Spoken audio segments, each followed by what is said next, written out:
Have you ever wondered what it feels like to be trapped in silence, where the weight of unspoken words is heavier than 1,000 battles? What if the key to unlocking a shattered soul wasn't a person, but a pair of paws and a wagging tail? And what happens when a forgotten hero, hidden in the shadows of time, is found by the unlikeliest of saviors? In the heart of rural Oklahoma, where the wind whistles through endless fields of golden wheat and the sky stretches out like a worn-out canvas, there lives a man named John Hank Carter. Hank, once a proud Marine who stormed the sands of Iraq 2 decades ago, now sits in a creaky wheelchair at the Willow Creek nursing home, his weathered hands resting on his lap like relics of a life he no longer claims. His face, etched with lines deeper than the Grand Canyon, carries the ghosts of war, eyes that stare out the window but see nothing, lips that haven't curved into a smile since the day he came home. The room around him smells of antiseptic and old memories. A faded American flag pinned to the wall, its edges frayed like his own spirit. Beside it, a dusty photo of him in uniform, standing tall with a squad of brothers he'll never see again, gathers dust on a shelf, a silent reminder of the man he used to be. Hank doesn't speak. Not anymore. Not since the explosion that took his legs and something far more precious: his voice, his laughter, his will. The nurses, kind-hearted folks with Oklahoma drawls as thick as molasses, call him Old Grump, though never to his face. They've tried everything: therapy, music, even bringing in grandkids from the local school to read to him on Veterans Day.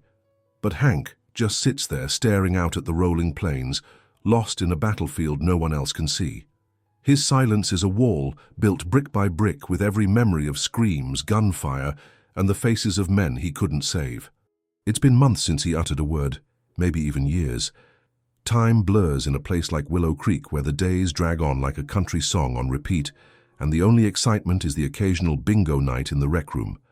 Every morning, Hank is wheeled to the same spot by the window, where he watches the sunrise paint the horizon in shades of crimson and gold, a sight that once filled him with hope during desert deployments, but now feels like a cruel taunt.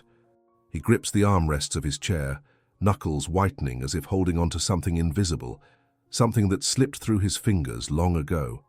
The nurses leave him be, whispering among themselves about how he used to be a charmer back in the day, a man who'd spin tall tales at the local diner over a slice of pecan pie and a cup of black coffee.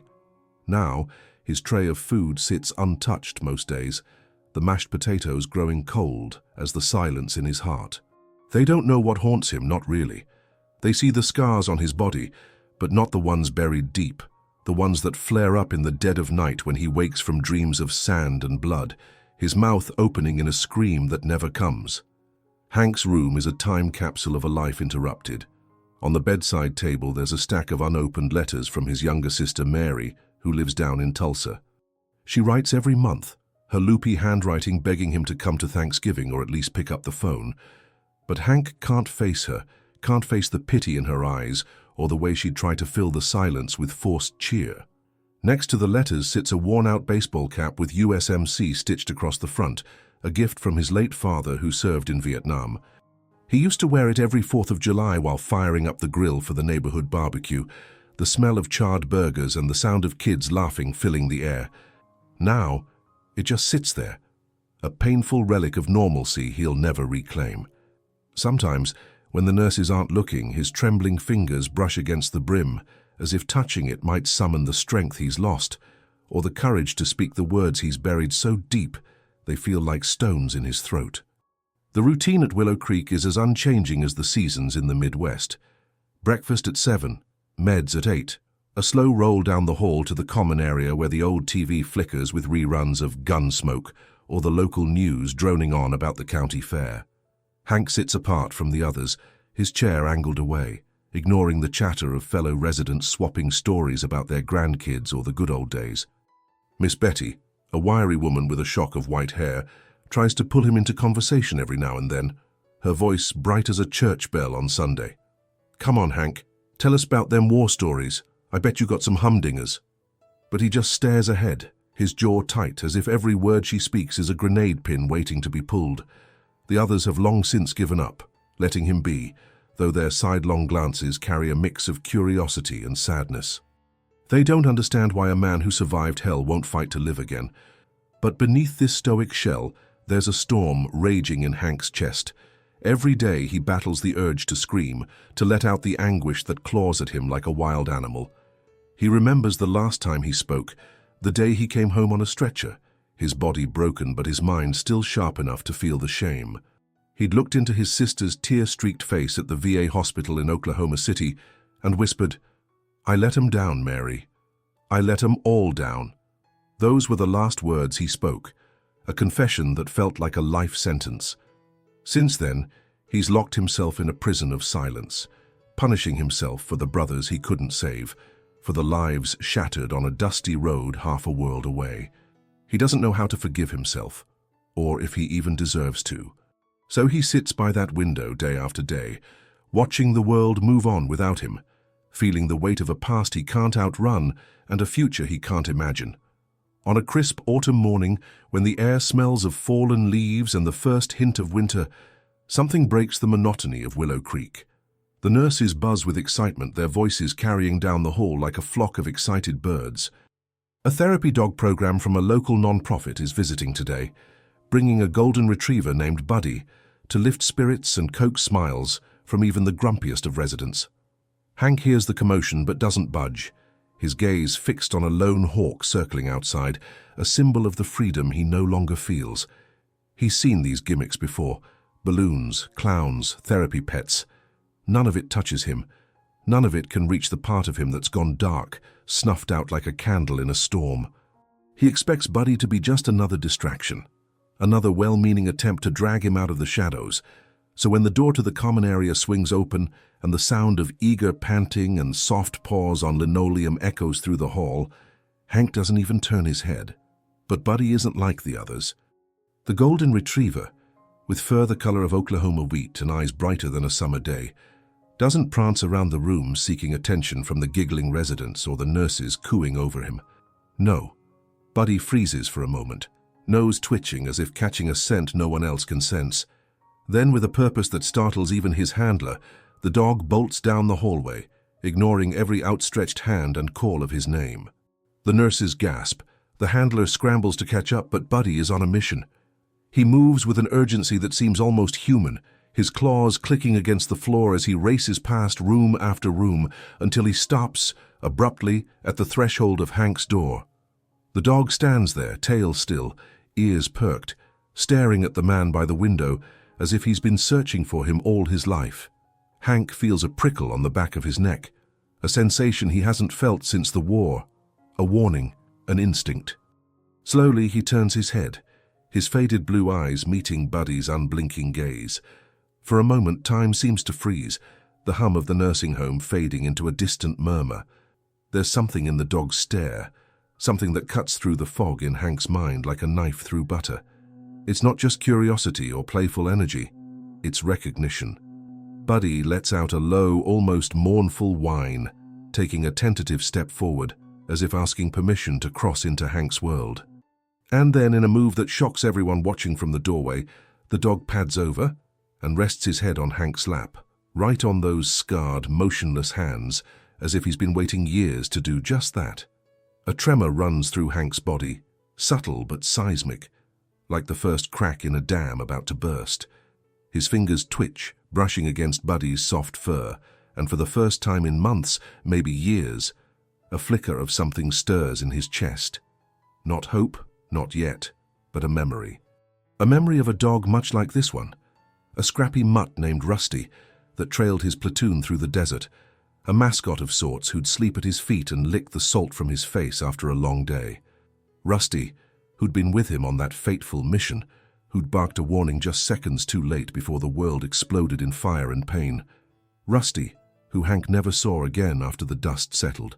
The weight of that loss, buried under layers of guilt and silence, rises to the surface now, raw and unfiltered, as Buddy nuzzles closer, his warmth seeping into Hank's cold, unfeeling hands. And then, as the nurses hold their breath in the hallway and the handler whispers, "Well, I'll be darned," Hank's lips part. No sound comes at first, just a shuddering breath, a crack in the wall he's built so carefully. But Buddy lifts his head, locking eyes with him again, and in that moment something inside Hank shifts, a stone rolling away from a tomb he thought was sealed forever. His voice, rusty as an old barn hinge, scrapes out in a whisper so faint it's almost lost in the air. "Rusty, is that you, boy?" The words hang there, fragile and heavy. The first he's spoken in months, maybe years, carrying a longing and a pain that no one in that hallway can fully grasp. But Buddy hears it. Buddy understands. And as the dog lets out a soft bark, almost in answer, Hank's eyes glisten with something no one at Willow Creek has ever seen before: tears. The air in Hank Carter's room at Willow Creek Nursing Home feels heavier now, as if the whisper of, "Rusty, is that you, boy?" has stirred something ancient and untouchable, a ghost of a life once lived. Hank's hands tremble against Buddy's golden fur, the warmth of the dog seeping into his calloused palms, like sunlight breaking through a long, merciless winter in the Oklahoma plains. His chest tightens, a vice of raw emotion squeezing the breath from his lungs as those faded blue eyes, once sharp as a marine's, spill over with tears he didn't know he still had left to shed. The name Rusty lingers on his cracked lips, a name that hasn't been spoken aloud since the desert sands of Iraq swallowed his world whole. It's as if, speaking, it has torn open a wound he'd bandaged with silence, and now there's no stopping the bleed. Guilt, heavy as the pack he once carried on a 12-mile march, floods him. He sees Rusty in his mind's eye, a scrappy mutt with patchy fur, tail wagging even under the blistering sun, a dog who'd looked at him with unwavering trust right up until the moment everything went to hell. Hank's fingers curl into Buddy's fur, gripping as if letting go might mean losing Rusty all over again. "I didn't save you," he mutters, voice barely a rasp, the words cutting like shrapnel. "I didn't save nobody." The self-loathing in his tone is a living thing, gnawing at the edges of his broken spirit, reminding him of every face he failed, every life he couldn't pull back from the brink. Buddy doesn't move, doesn't flinch, just rests his head heavier on Hank's lap, those deep brown eyes holding a kind of quiet understanding that no human at Willow Creek has ever managed to muster. Outside, the wind howls across the vast Oklahoma fields, rattling the window pane like a restless spirit. But inside, the silence between man and dog feels sacred, fragile. Hank's mind reels, caught in a tug-of-war between the present and the past. He wants to shove Buddy away, to rebuild the wall of silence that's kept him safe from feeling anything at all. But the dog's steady warmth, the soft rhythm of his breathing, it's like a lifeline dangled into the abyss of Hank's grief. And he's terrified to grab hold, terrified of what it might mean to feel again, to remember. His jaw clenches, teeth grinding as he fights the storm inside, the memories of that day in Iraq clawing their way to the surface. The explosion, the screams, Rusty's frantic bark just a heartbeat before the world turned to fire. And then, nothing. Just the hollow ache of waking up in a hospital bed, legs gone, voice gone, purpose gone. He'd let them all down, his squad, his dog, himself. The shame of surviving when they didn't has been his constant companion, heavier than the wheelchair he's bound to. And now, with Buddy here, it's as if that shame has grown claws, digging deeper into his scarred heart. The murmur of voices from the hallway snaps Hank back to the present, though his gaze stays locked on Buddy. The nurses and Buddy's handler hover just outside the door, their whispers carrying a mix of awe and uncertainty. "I've never seen him like this," one nurse mutters, her Oklahoma twang soft with disbelief. "He spoke. He actually spoke." Another voice, the handler's, chimes in. "Buddy's never done this before, run off like that, straight to someone. It's like he knew." Hank hears them, but their words are distant, like static on an old radio. His world has shrunk to the dog in front of him and the war raging in his chest.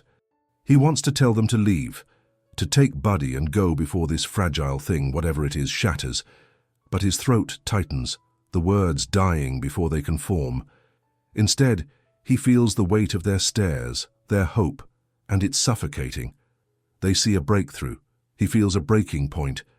Every instinct screams at him to retreat, to sink back into the silence that's protected him for so long. But Buddy shifts, letting out a low, almost pleading whine, and nudges Hank's hand with his wet nose as if saying, "Stay with me." And for reasons Hank can't name, he doesn't pull away. Hours pass, though time in Willow Creek has always been a slippery thing. Buddy stays by Hank's side, stretched out on the floor now, his head resting on his paws, but his eyes never leaving the man in the wheelchair. The nurses have retreated to give them space, though their excited chatter still drifts down the hall, like the hum of cicadas on a summer night.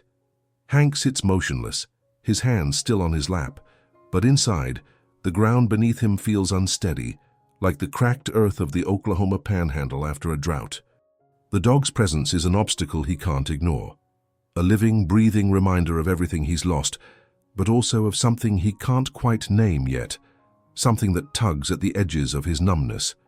He glances at the faded American flag pinned to his wall, its stars and stripes a symbol of a duty he feels he betrayed. Then his eyes drift to the stack of unopened letters from Mary, his sister, sitting like a silent accusation on the bedside table. Each envelope is a plea, a bridge to a world he's turned his back on. And now, with Buddy here, with the echo of his own voice still ringing in his ears, those letters feel heavier than ever. They're a challenge, a dare to step outside the prison of his mind, and he doesn't know if he's strong enough to face it. The next morning, the routine at Willow Creek resumes. Meds at 8, breakfast tray dropped off with a sympathetic smile from a nurse named Clara, whose drawl is as comforting as warm cornbread. But there's a shift, subtle but undeniable. Buddy is still there, brought back by the handler at the request of the staff, who are buzzing with hope that this dog might be the key to unlocking Old Grump. Hank doesn't acknowledge the dog at first, his gaze fixed on the horizon where the morning sun paints the plains in fiery hues. A view that's always reminded him of the dawn patrols in Iraq, beautiful and deadly all at once. But Buddy doesn't wait for an invitation. He pads over, settling at Hank's feet with a quiet determination, and the weight of that loyalty stings more than any wound Hank's ever carried. Clara lingers by the door, tray in hand, her weathered face softening as she watches. "You know, Hank," she starts, her voice gentle but firm, "I reckon that dog sees something in you worth fighting for. Maybe you ought to let him show you what it is." Her words land like a punch, stirring up a mess of anger and longing in Hank's gut. He wants to snap at her, to tell her she doesn't know a damn thing about what he's lost, what he's carrying. But all that comes out is a grunt, low and rough, as he turns his head away. Clara sighs, setting the tray down. "I'll leave you all to it then, but I'm rooting for you, hun. We all are." Her footsteps fade, but her words don't, hanging in the air like smoke after a fire. Alone again, Hank feels the tension coil tighter inside him. Buddy's presence isn't just a comfort, it's a confrontation. Every time the dog looks at him with those soulful eyes, it's like a mirror held up to the man he used to be, the man who laughed easy and told stories with a grin, the man who led his squad with a steady hand and a heart full of grit. That man feels like a stranger now, buried under the rubble of war, and Hank doesn't know how to dig him out, or if he even wants to. His mind flashes to a memory he's tried to bury, one that surfaces now with brutal clarity.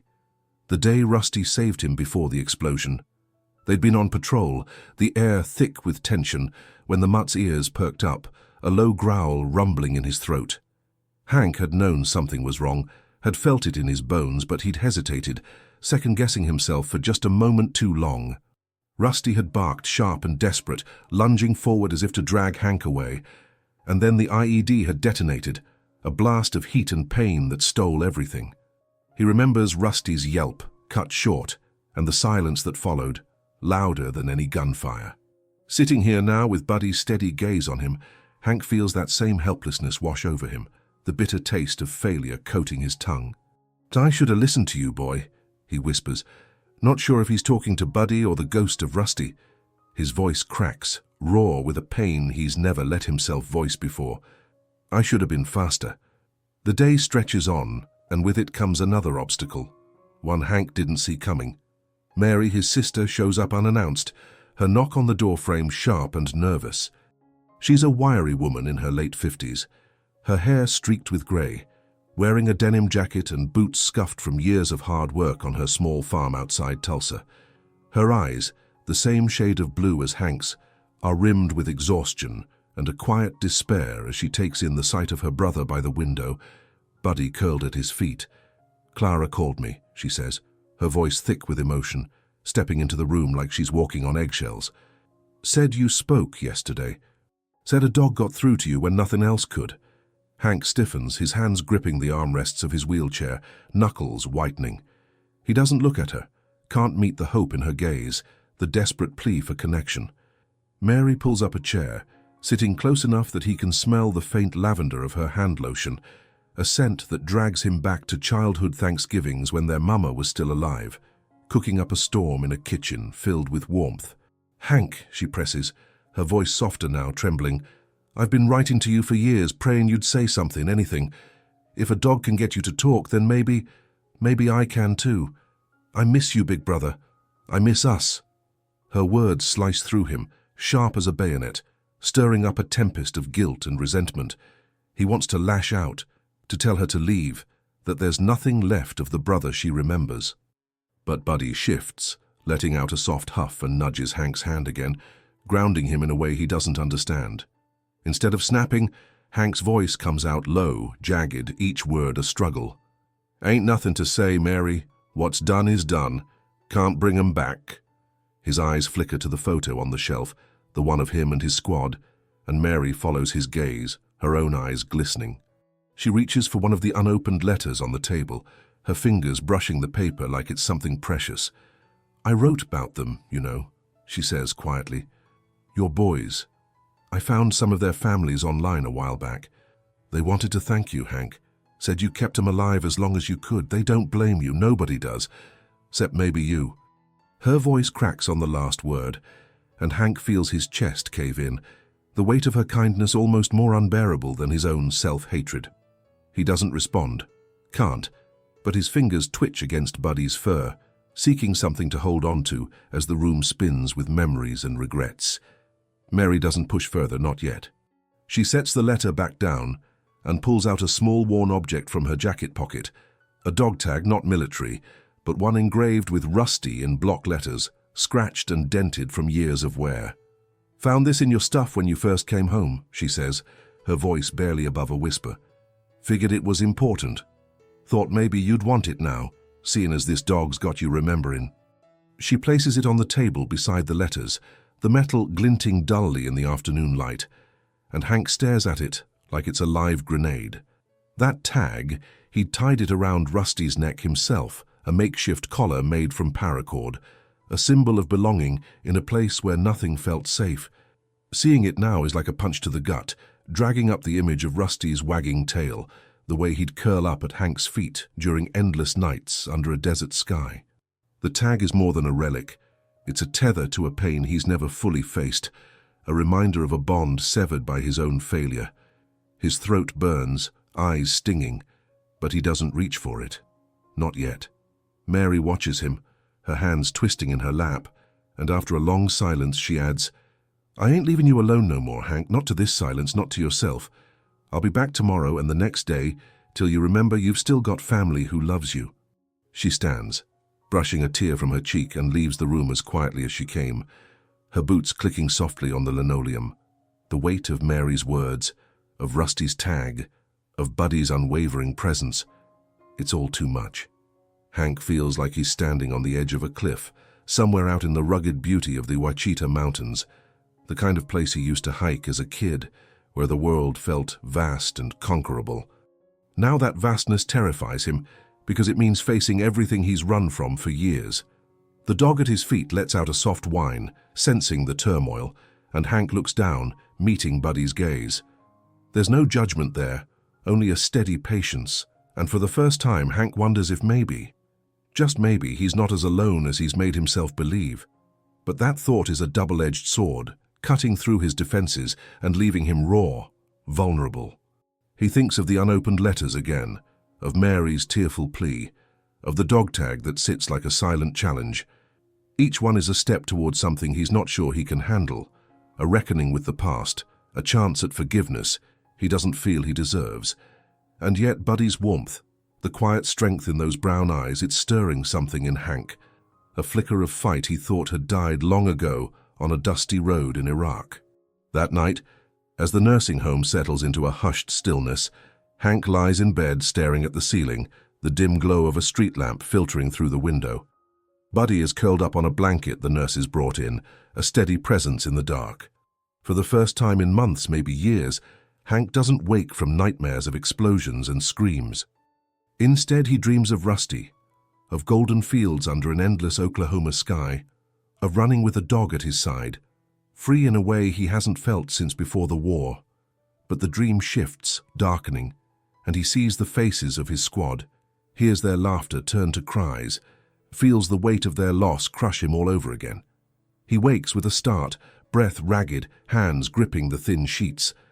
Buddy is there instantly, jumping up to rest his paws on the bed, licking Hank's trembling hand as if to pull him back from the edge.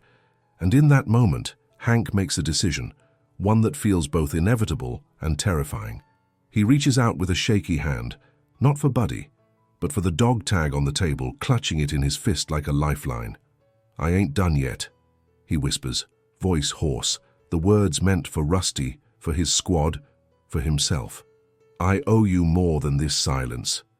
It's not a full surrender, not yet, but it's a crack in the armor, a step towards something bigger, something that scares him more than any battlefield ever did. He sets the tag back down, his gaze shifting to the stack of letters.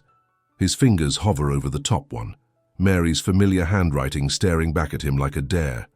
He doesn't open it, not tonight, but the act of reaching for it feels like a declaration, a promise to try, to fight, even if he doesn't know how. Buddy lets out a soft bark, almost in approval, and Hank's lips twitch. Not quite a smile, but something close, something that hasn't been there in too long. As the first light of dawn creeps over the horizon, painting the room in shades of hope and uncertainty, Hank knows he's at a crossroads. He can retreat back into the silence, let the guilt and pain swallow him whole, or he can face what's in those letters, in Mary's eyes, in the memories Buddy has dragged to the surface. And for the first time, he's not sure which path he'll choose, but he knows he can't sit by that window forever, watching the world move on without him.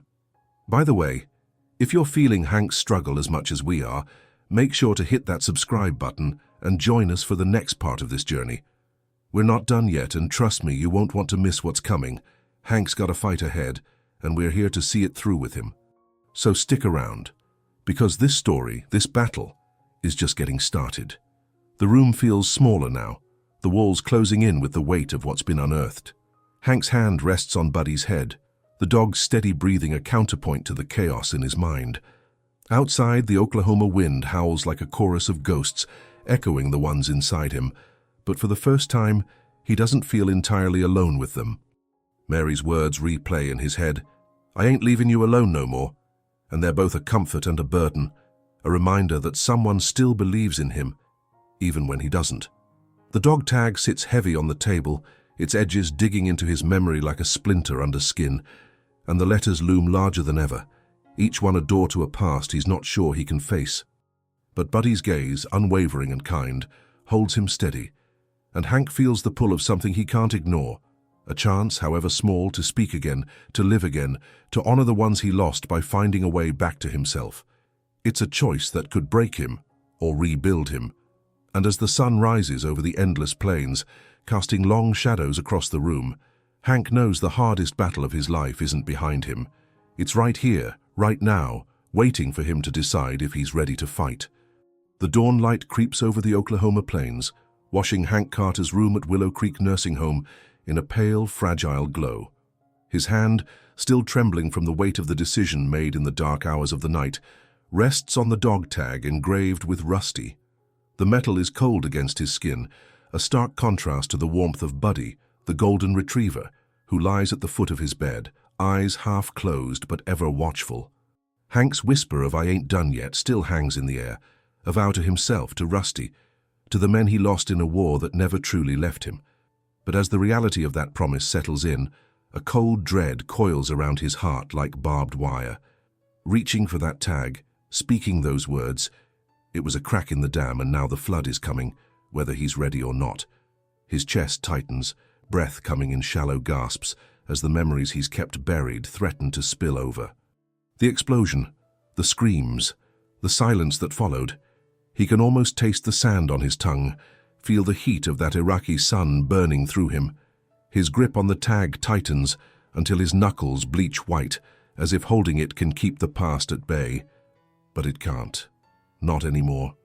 Buddy senses the shift, his ears twitching as he lifts his head, letting out a low, concerned whine. Hank's faded blue eyes meet the dog's gaze, and for a moment he wants to shove it all away. The tag, the memories, the fragile hope that's starting to claw its way into his chest. He could retreat back into the silence, sit by that window day after day, watching the world move on without him. It's safer there in the numbness, in the prison he's built brick by brick. But then he thinks of Mary's words from yesterday. "I ain't leaving you alone no more," and the stack of unopened letters on the bedside table seems to grow heavier, each envelope a grenade waiting to detonate. He knows what's coming if he stays on this path. Mary will be back today just as she promised, with her quiet strength and tearful pleas. The nurses will keep pushing, their Oklahoma drawls filled with well-meaning hope. And Buddy, this dog who's somehow seen right through the walls Hank spent years building, will stay by his side. A constant reminder of Rusty and everything he couldn't save. The pressure builds, a suffocating weight on his shoulders, and Hank feels like he's standing on the edge of a battlefield he's not sure he can cross. His hands shake as he sets the tag back down, the clink of metal on wood sounding louder than it should, like a gunshot in the quiet room. He's opened a door he can't close, and the fear of what's on the other side is a living thing, gnawing at the edges of his resolve. By mid-morning, the hallway outside his room hums with the usual sounds of Willow Creek, trays clattering, nurses exchanging soft gossip, the distant drone of a TV in the common area. But there's an undercurrent of anticipation, a buzz that Hank can feel even through the walls. Word has spread like wildfire through the nursing home about the gruff Marine who spoke for the first time in months, all because of a therapy dog with a nose for broken souls. Clara, the nurse with the warmest smile and the thickest drawl, pokes her head in, her eyes bright with something dangerously close to hope. "Morning, Hank. Got Buddy here with you again today. And your sister called. Said she's on her way over. Reckon it's going to be a big day for you, hun." Her voice is gentle, but it lands like a punch, each word tightening the knot in Hank's gut. He doesn't respond, just grunts low in his throat, his gaze flickering to the window, where the plains stretch out endlessly, a mocking mirror of the freedom he's lost. Clara lingers a moment longer, her hands fidgeting with the edge of her clipboard, before she sighs and steps out, leaving him alone with Buddy and the storm brewing inside him. He knows Mary's coming means a reckoning, a confrontation he's not sure he can face. And yet as Buddy shifts closer, resting his head on Hank's lap with that same unyielding patience, a part of him wonders if running from this fight is even an option anymore.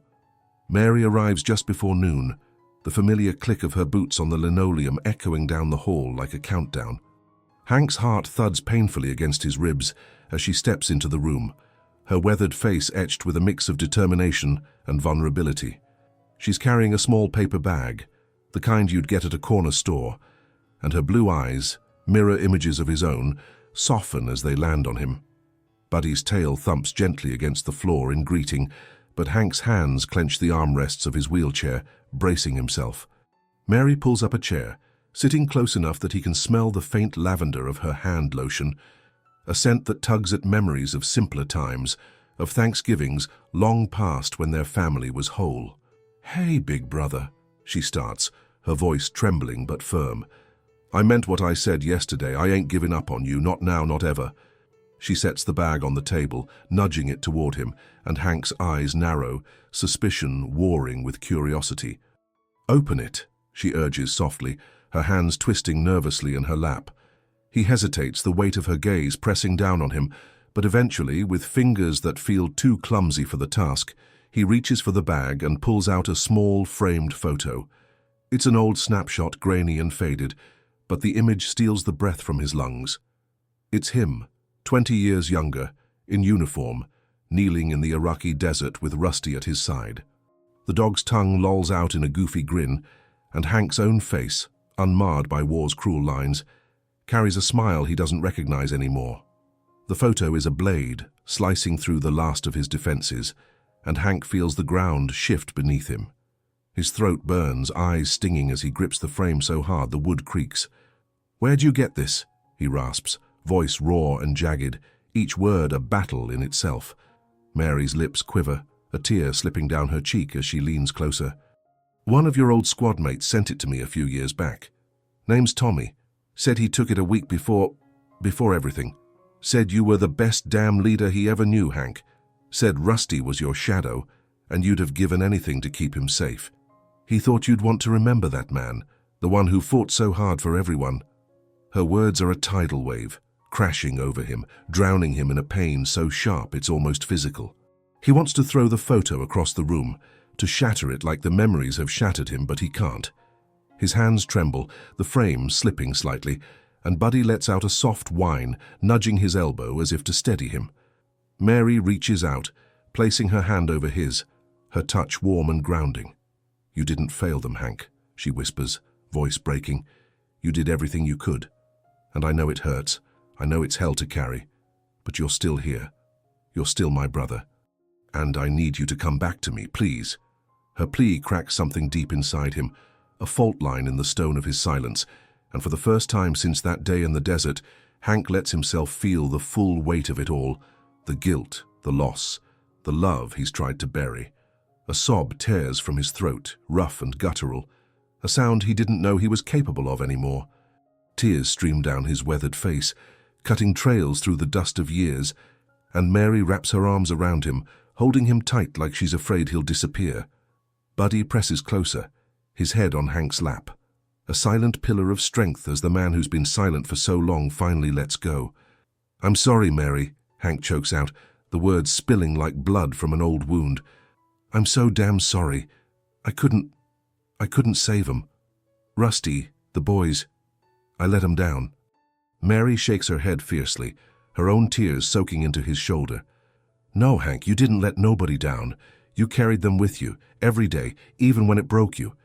But you gotta stop punishing yourself for surviving. They'd want you to live. Rusty would want you to live." Her voice is a lifeline, pulling him from the dark, and though the pain doesn't vanish, though the ghosts of war still linger in the corners of his mind, Hank feels something shift, a loosening of the chains he's wrapped around his heart. In the days that follow, the change in Hank is slow, deliberate, like the first green shoots pushing through cracked earth after a long drought. He doesn't transform overnight, doesn't become the man in that desert photo with the easy smile, but there's a difference, subtle yet undeniable. He lets Clara wheel him to the common area for bingo night, though he doesn't play, just sits in the corner with Buddy at his feet, listening to the laughter and chatter around him. His grunts turn to short sentences, clipped but present when the nurses ask how he's feeling. And when Mary visits, which she does every day now, he doesn't turn away. They talk haltingly at first about mundane things, her farm, the weather, the pecan pie she plans to bring for Thanksgiving.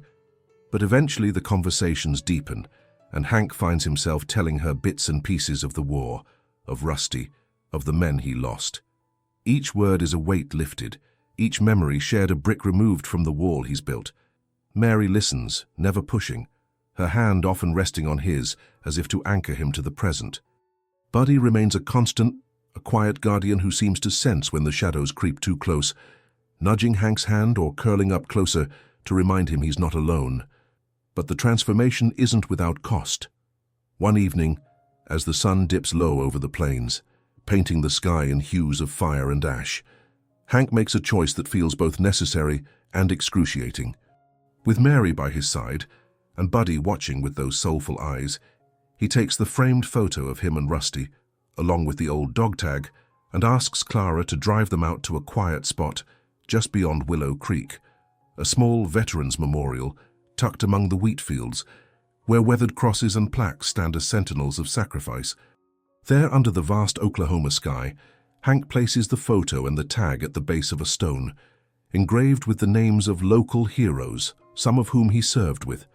His hands shake as he sets them down, a renunciation of the guilt he's carried so long, a symbolic surrender of the weight that's kept him chained to the past. "I'm letting you go, boy," he murmurs, voice thick, speaking to Rusty, to his squad, to the ghosts that have haunted him. "I ain't forgetting, but I gotta live for me now. For Mary, for them who still need me." Mary squeezes his shoulder, tears glistening in her eyes, and even Clara, standing a respectful distance away, wipes at her cheek. It's not a complete release. The scars of war will always mark him, but it's a step, a sacrifice of the pain he's clung to as penance, an offering to those he loved and lost so he can begin to heal. As they return to Willow Creek, the sky deepening to twilight, Hank feels the weight lift just a fraction, like the first breath after being underwater too long. He doesn't speak much on the ride back, but his hand rests on Buddy's head, the dog's warmth a steady reminder of the present. That night, in the stillness of his room, he finally opens one of Mary's letters, the paper crinkling under his calloused fingers. Her words, written in that familiar loopy handwriting, spill across the page. Stories of her life, apologies for not knowing how to reach him, and a quiet, desperate love that's never wavered. Hank reads slowly, each sentence a bridge back to a family he thought he'd lost the right to claim. He doesn't finish the stack that night, but he sets the letter aside with care, a silent promise to read the next one tomorrow. Buddy, curled up on his blanket, lets out a soft huff, almost as if in approval, and for the first time in years, Hank falls asleep without the weight of nightmares pressing down on him, the ghosts quieter, if not gone. Weeks later, on a crisp morning when the air smells of frost and promise, Hank sits by his familiar spot at the window, the horizon stretching out like a canvas of possibility. But this time, he's not alone in his silence. Mary sits beside him, sipping coffee from a thermos, her laughter soft as she tells a story about her chickens tearing up her garden. Buddy lies at Hank's feet, his golden fur catching the morning light, a living tether to the man Hank is slowly becoming again. On the shelf where the dusty photo of his squad once sat untouched, there's now a new frame, a photo Clara took just days ago of Hank with Buddy, a faint but real smile cracking through the lines of his face as the dog nuzzles his hand. It's a small thing, that smile, but it's everything. A sign of life reclaiming ground once scorched by war. Outside, the wind carries the whispers of the plains, a song of time and survival, and Hank lets it wash over him, not as a taunt, but as a reminder that healing, like the turning of seasons, comes slow but sure. He thinks of the memorial, of the photo and tag resting there, a quiet farewell to the past, and he knows that while the wounds of war will never fully fade, they don't have to define him forever.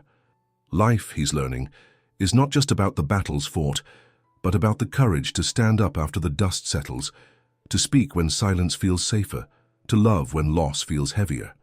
It's about re-beginning, one shaky step at a time, under a sky that's seen it all and still burns with the promise of tomorrow. If Hank's journey has stirred something in you, if you felt the ache of his silence or the hope in his fight, leave a comment below saying, "I believe in second chances." Share this story with someone who needs a reminder that healing is possible no matter how deep the scars. And don't forget to hit that subscribe button and tap the bell. We've got more stories like this, more battles and breakthroughs waiting for you. Stick with us, because every story deserves a chance to be told, just like every soul deserves a chance to be healed.